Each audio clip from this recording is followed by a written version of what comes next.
This week I'm in Iktus Lakes in France. Quite a drive down from Calais, but there's shorter routes to get here, to be honest, if you want to set the overnight ferries and that. But I've already done a couple of nights. There's a peg up there, peg 9, where I started. Lovely little bay. It's a bit of stag fishing, margin fishing, and it was suggested that I had to go in there to start off with. Had a sturgeon out, not very big at all. Had it in the middle of the night, and basically no good. Down this end of the lake, this is peg 11.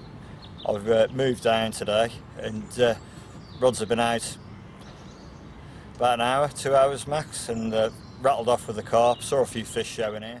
Right, just moved swims. Rods have been out, what, an hour and a half, 2 hours? And after the 2 blank nights, I've moved here. I've just had this little fat one. Looks a bit like Mark, actually.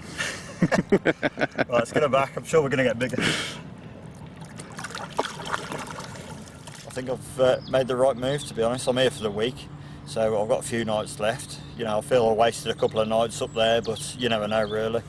Some big fish in this lake, and well, big carp. I think there's a 200-pound cat. The carp go to 70-80 pound. So you know, just waiting for them alarms to rattle off with a nice big one on the end.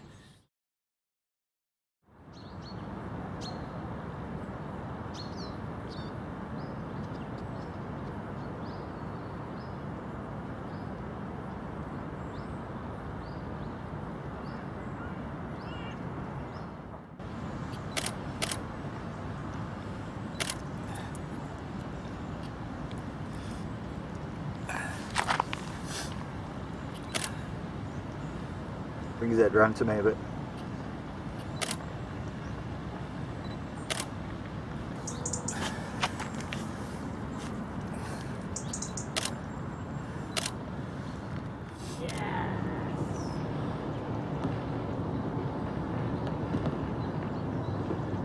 Big fish, that.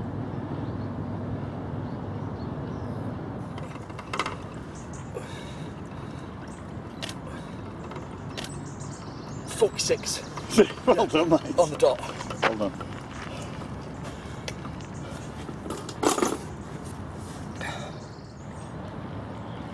Hey, go. Hit me a touch. Oh, it's heavy. I feel like I'm going to shit myself. Is he still at the water?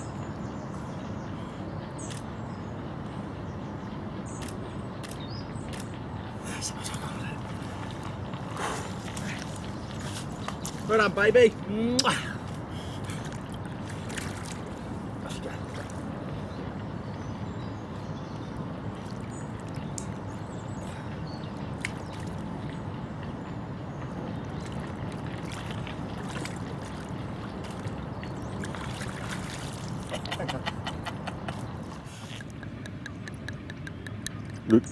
It's that noise, isn't it? I'll tell you what, you can well pop. Do you want to top up, Nick? Please, mate.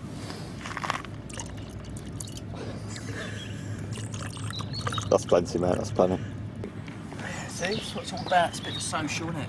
Well, a bit of ging gang. actually, what peg number? You're in 10, aren't you? 10, yeah. Right, I started off in peg 9. Dropped in there after a few people had been fishing in there. There's somebody in here as well, isn't there? When we come.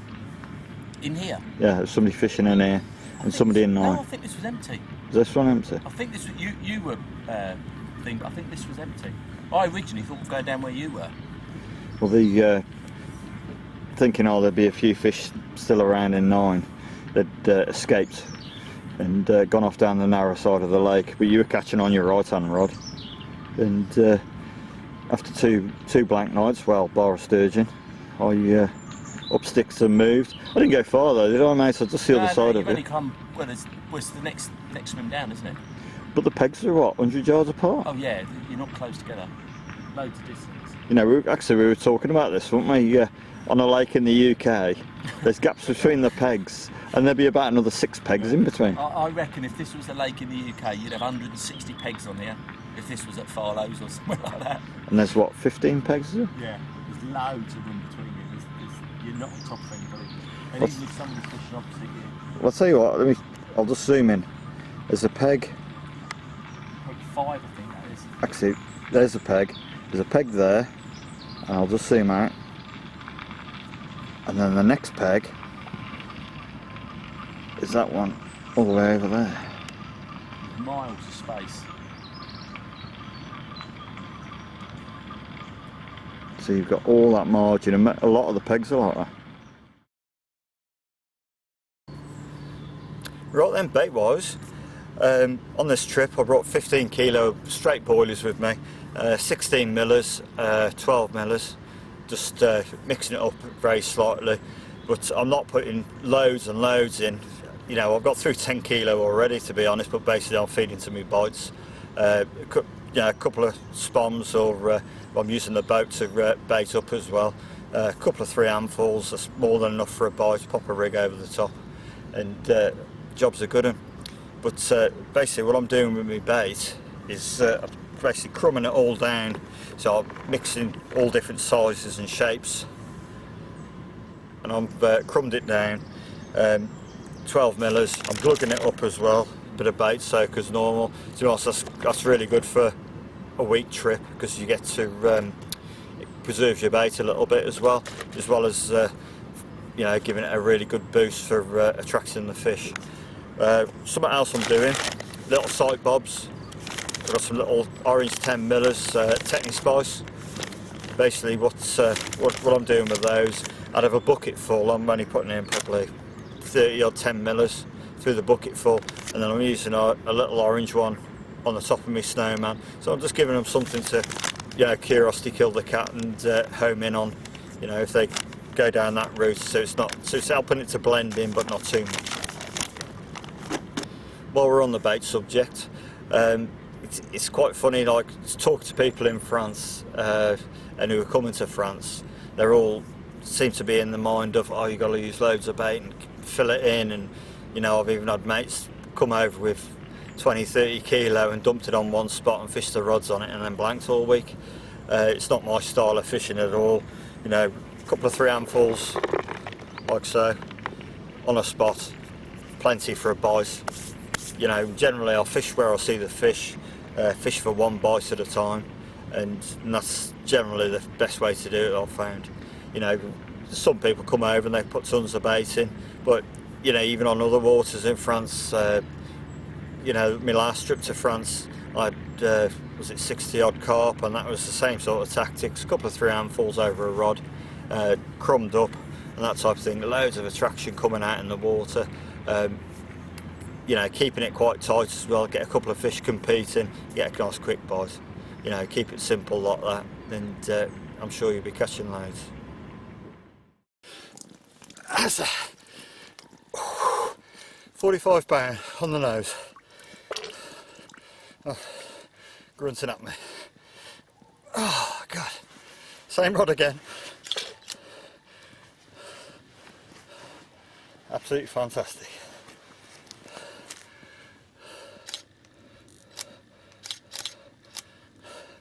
Right, let's slip her back. She's beat me up enough.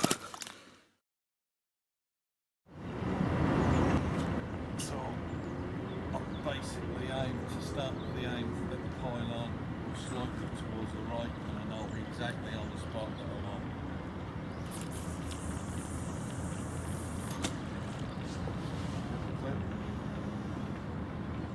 Fold my lead down, got a nice firm bottom. Keep the line tight back under this tree.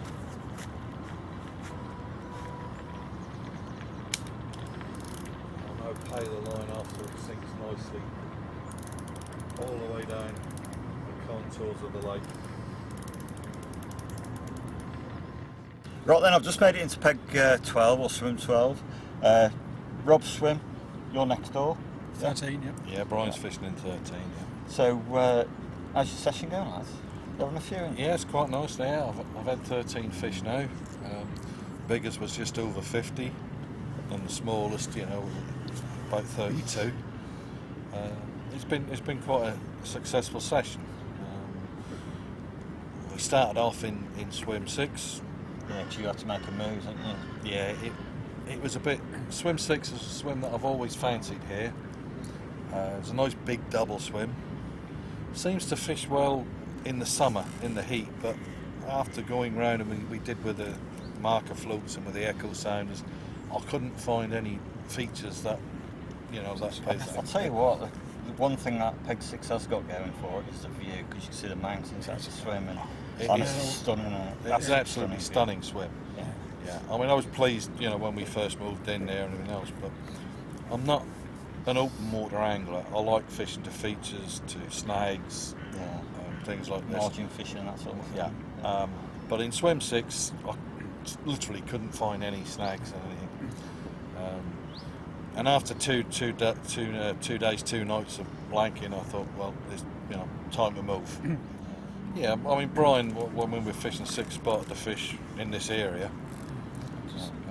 It was showing all the time. There's a few down this way, aren't there? There was, yeah, and not disturbed a bit now. I think they've moved off now. But, yeah, they seem to have slowed down and what have you.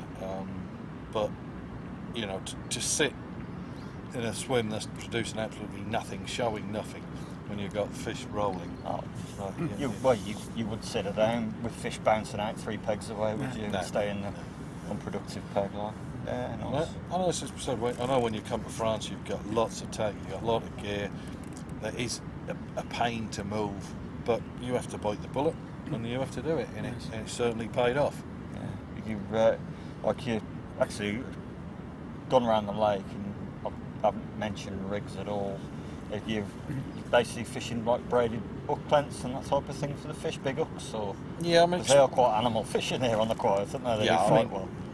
Yeah, the fish in here fight really, really hard, and anything smaller than a 4, you're wasting your time. Yeah, you're just going to lose your fish. Could it sturgeon or? Yeah. Well, to be honest, I've ended up having to go up to a 4. Well, so that's sturgeon, no wonder really, but yeah. Everybody's on, probably getting towards a dozen fish. Most people are on the lake now. Yeah, they are. Yeah. Like I felt sorry for you the other day. Yeah, well, the first few days have been a bit slower. A bit painful. I had my because we slight accident. So. Even got you with a bag on your hand holding a nice 40 pounder, which is different, isn't it? But you had to go to the hospital with that. Yeah, it was. When I first did it, I didn't think it's going to be all right. Then it just went right up. To be honest, I mean, it did look bad. It was horrendous. Yeah, I mean, it was half a football. I mean, the size of half a football. And we went up the emergency, and they were brilliant. And I was in there half an hour, patched it all up. I'll tell you what, we've had a couple of injuries on this trip, because I've done my leg on the rowlocks, on the boat. Yeah. You've done your hand. Yeah. You must, when you come to France or anywhere in Europe, you get the medical card and whatever. Google it, sort it out. Yeah. It works brilliantly.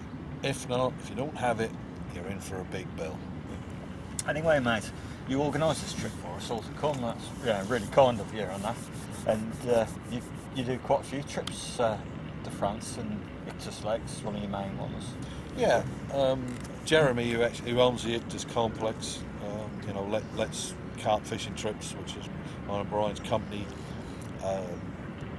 Have a week a year, so I can invite anglers, to come over here and enjoy and experience the Iktus complex.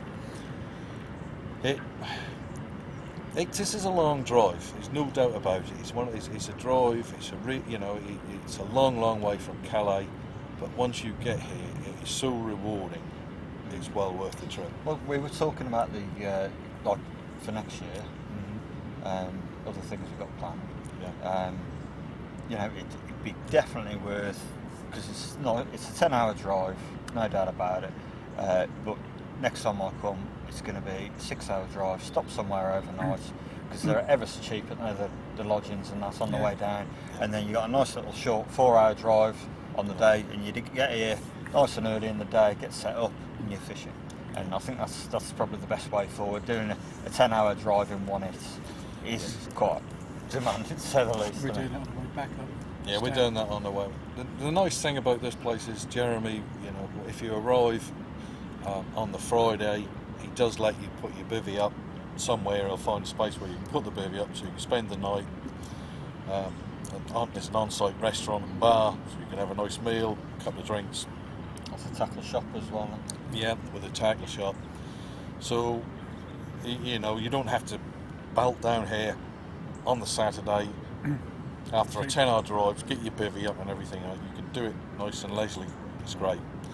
We tend to stop on the way back because obviously hopefully you've had a busy fishing session, and rather than risk being driving tired. And to be honest, most of the bites are coming at night, aren't they? So They are this time.